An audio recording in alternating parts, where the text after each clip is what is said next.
Intermittent fasting. You've definitely seen it everywhere. Your social media feeds, health magazines, maybe even brought up by your friends. It has become one of the biggest wellness trends out there. So let's get into it and figure out what's really going on behind all the hype. Right now, millions of people follow some form of this eating pattern. The main reasons? They see it as a pretty straightforward path to losing weight and boosting their heart health. The appeal is really simple. You worry less about what you're eating and focus more on when you're eating. But, well, the story is a lot more complicated than that.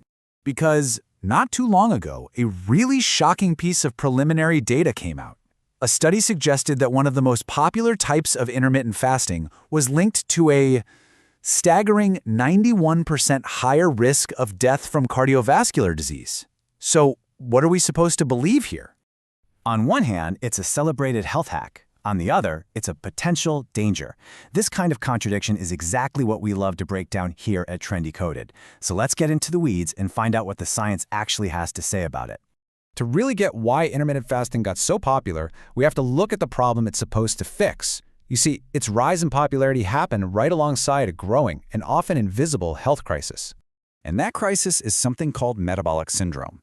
It's not one single disease, but a cluster of risk factors, things like high blood pressure, high blood sugar, and so on, that make heart disease and type 2 diabetes much more likely.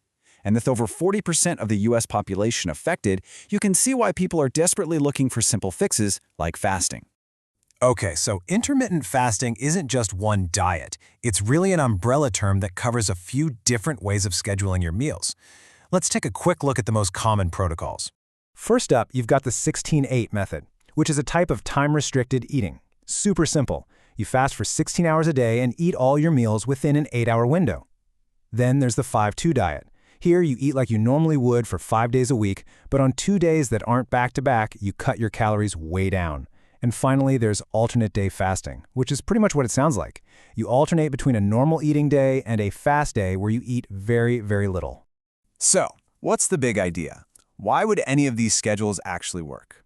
Well, the people who advocate for it point to a few key things happening in your body, and it all starts with something they call the metabolic switch. Think of your body kind of like a hybrid car. When you've just eaten, the fed state, it's running on glucose from your food. That's its primary, easy-access fuel, like the car's electric motor.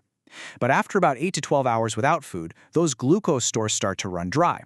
That's when your body flips this metabolic switch and starts tapping into its backup fuel, your stored fat.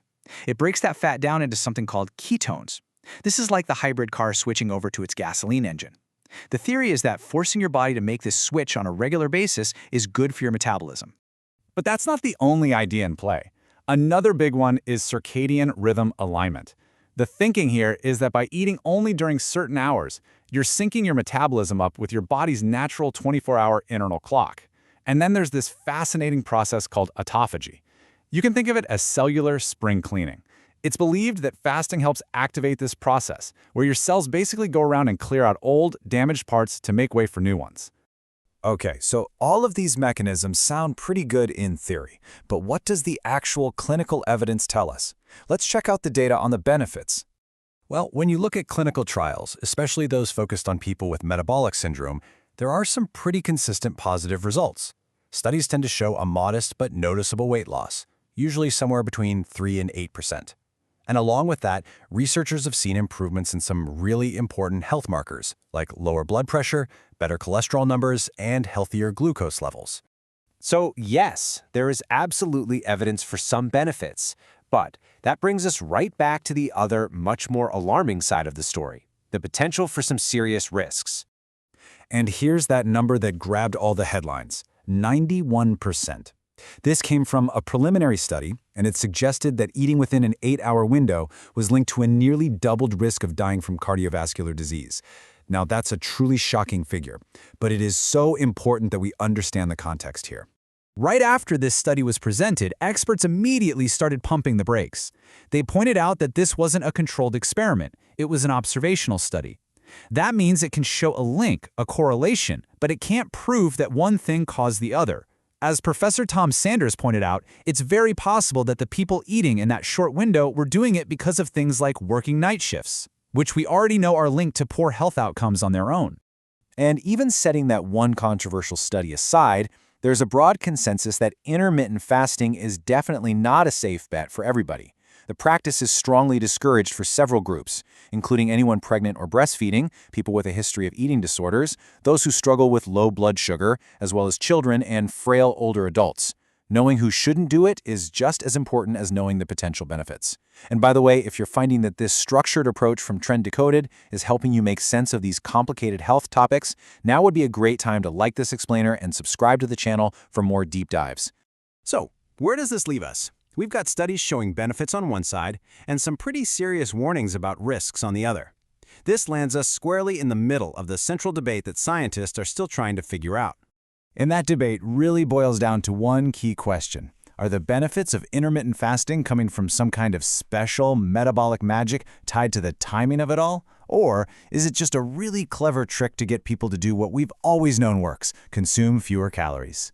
You see, when studies compare intermittent fasting directly to traditional dieting, and they make sure both groups eat the same total number of calories, the weight loss results are almost always the same.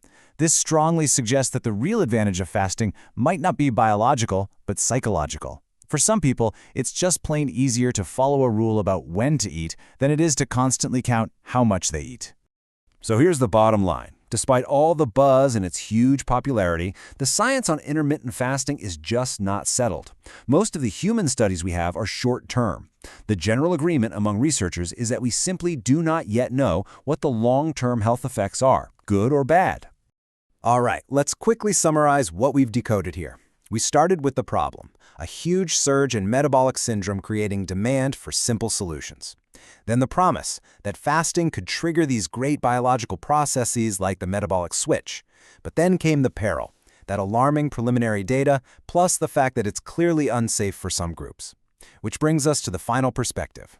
The science is still very much unsettled, and for weight loss at least, its benefits look a lot like just eating less. And that leaves us with this final, critical question to think about. Is intermittent fasting a truly revolutionary tool for our health? Or, given all the complexity, the unknown risks, and the fact that its results are so similar to proven methods, should we maybe just stick to what we already know works? For now, the jury is still out. Thank you for watching this analysis by TrendDecoded. If you appreciate our structured approach to complex topics, please subscribe and share this explainer. This content is for educational and informational purposes only. It is based on the referenced materials and should not be considered professional medical advice.